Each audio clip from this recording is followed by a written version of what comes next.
They went out for a weekend of fun, campfires, s'mores, stories under the stars, but they didn't come back the same. Some didn't come back at all. These are the stories they don't tell at summer camp, because the truth is too terrifying to believe. Liam, Mateo, and Eric were best friends who had been waiting all year for their weekend camping trip. They picked a quiet spot near a lake deep in the woods, far from any houses or towns. It was the kind of place where the only sounds were birds, wind, and the water lapping at the shore. They set up their tents, made a fire, and spent the day swimming and skipping rocks.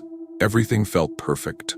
But as the sun dipped below the trees, Liam noticed something strange. The lake had gone silent. No frogs, no birds, just still water that seemed a little too dark. That night, while Eric was roasting marshmallows, he spotted something out in the lake. It looked like a log floating near the center, but it wasn't there earlier. He pointed it out, but the others laughed it off. Still, Eric couldn't stop staring. The log seemed to be drifting closer. When the boys zipped into their tents, Liam couldn't sleep. A strange dripping sound echoed outside, followed by a soft splash. He sat up, listening hard. Something was moving through the water. Slowly, deliberately. By morning, Eric was gone. His sleeping bag was empty, shoes still beside it, untouched. The boys searched the woods, calling his name, thinking maybe he had just wandered off. But his footprints led down to the edge of the lake and stopped. The only thing left was one wet sock tangled in the reeds. Liam and Mateo argued over what to do. Go get help? Stay put? They decided to wait a few hours. Maybe Eric would come back.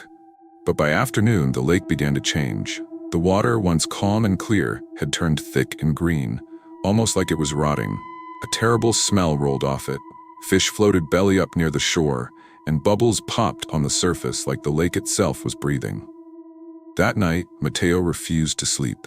He sat by the fire with a stick in his hand, wide-eyed and shaking. Liam dozed off but woke to Mateo screaming.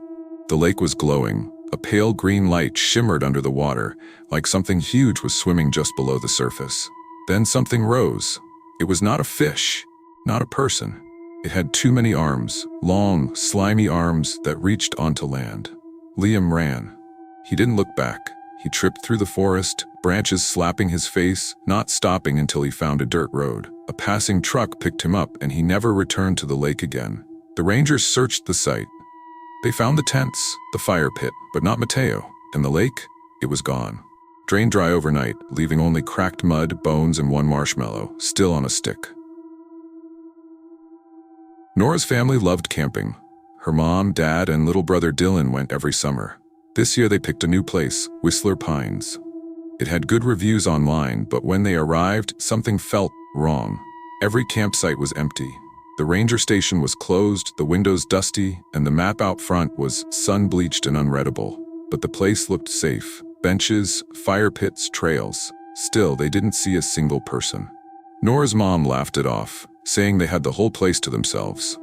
Dylan raced off to climb trees. Nora stayed close, feeling nervous for reasons she couldn't explain. That night, as they sat around the fire, Dylan said something odd. "There's a boy in the woods." Everyone turned. "He's behind the tree." He waved at me. Her dad shined his flashlight around. No one was there. "Probably just your imagination," he said. But Dylan wouldn't stop talking about the boy. He said the boy didn't blink, that his mouth never moved even when he smiled. The next morning, Dylan was gone. No footprints, no signs of struggle, just his backpack and his toy robot sitting in the dirt. Nora's mom screamed his name until her voice cracked. Her dad ran through the woods in every direction. But there was nothing. Then Nora saw the boy. He was standing on the trail about 20 feet away. He was wearing old-fashioned clothes. His eyes were all white, and his head tilted too far to one side. She froze. He raised his hand slowly and waved. She turned to yell for her parents, but when she looked back, he was gone. They packed up in a panic. But the road out? It didn't exist anymore. The dirt path was swallowed by trees that hadn't been there the day before. The signs were gone. Even the ranger station had vanished. Night fell fast. They stayed close to the fire, listening to footsteps circling their tent. Twigs snapped, leaves rustled, and every so often, they heard giggling. That was 2 years ago. Only Nora made it out. She was found wandering on a highway over 50 miles from Whistler Pines, clothes torn, no memory of how she got there. No one found her parents.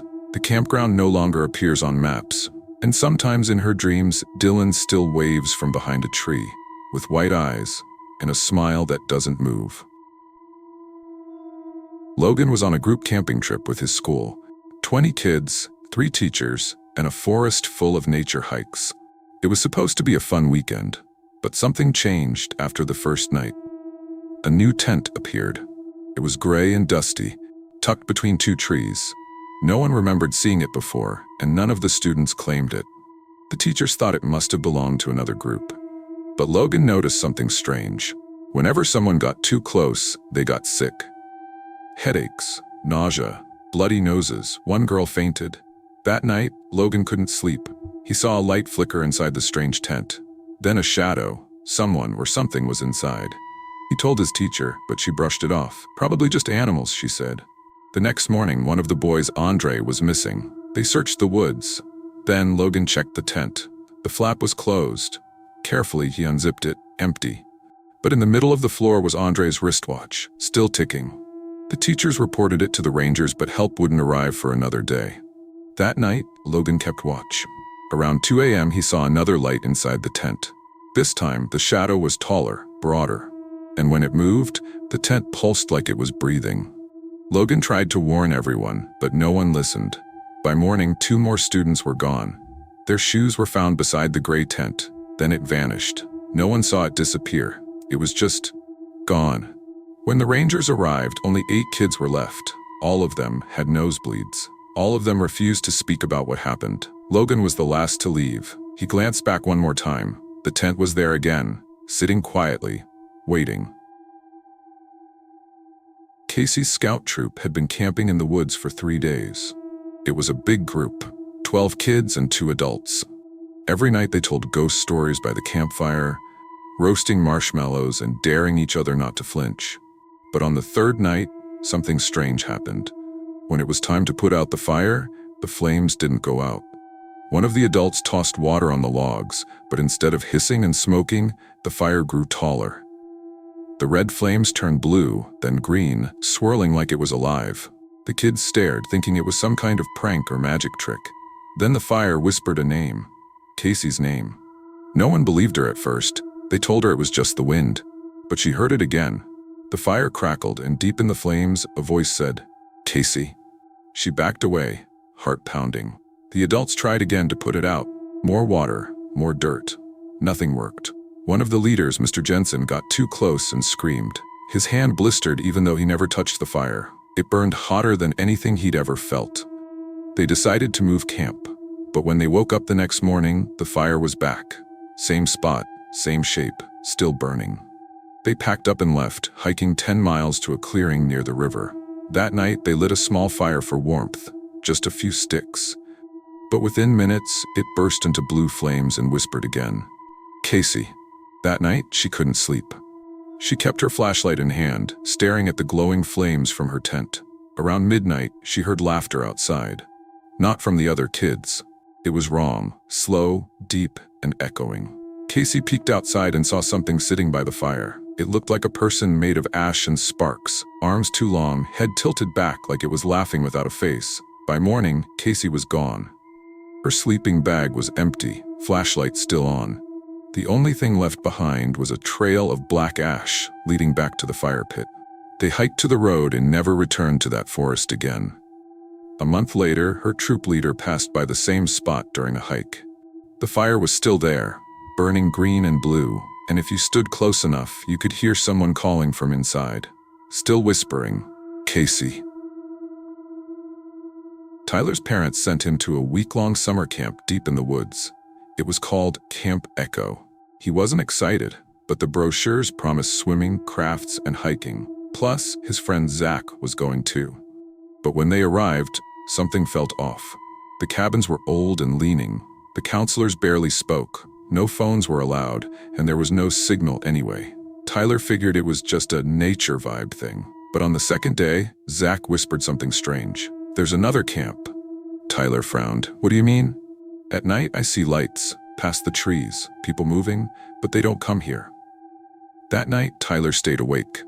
Around midnight, he saw it too. Soft orange lights flickering through the trees. He thought maybe it was another group of campers, but he never heard laughter. No music, just silence and moving shadows. The next night, they snuck out. They followed the lights, slipping through the trees in their pajamas. After 10 minutes, they came to a clearing. Another camp sat in the middle, identical cabins, a lake, even a fire pit, but no people. It was empty. They stepped inside one of the cabins. Beds were made, backpacks were on the floor, but everything was covered in dust, like no one had been there for years. Then they found a photo on the wall. It showed a group of kids. Zach gasped, "That's me." Tyler stared. It was Zach. Same face, same clothes. Standing beside a group of kids Tyler had never seen before. Then they heard footsteps outside. They ran. But the trees didn't look the same. No trail, no path, just endless woods. They called for help, but no one answered. It felt like the woods swallowed sound. After hours of walking, they came back to the clearing, the other camp. But this time, the fire was lit. Smoke rose from the chimney, and in the shadows figures moved. They looked like kids, but they didn't blink. And their eyes glowed pale yellow. Zach stepped back. "We're not supposed to be here." Then the lights went out.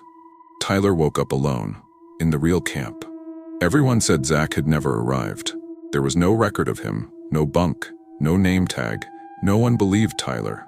When his parents picked him up, he begged them to listen, but they only smiled and told him he'd had a rough week. He never saw Zach again. But sometimes at night, he sees orange lights in the trees behind his house. And when he looks close enough, he swears he sees Zach standing just beyond the fence and not blinking.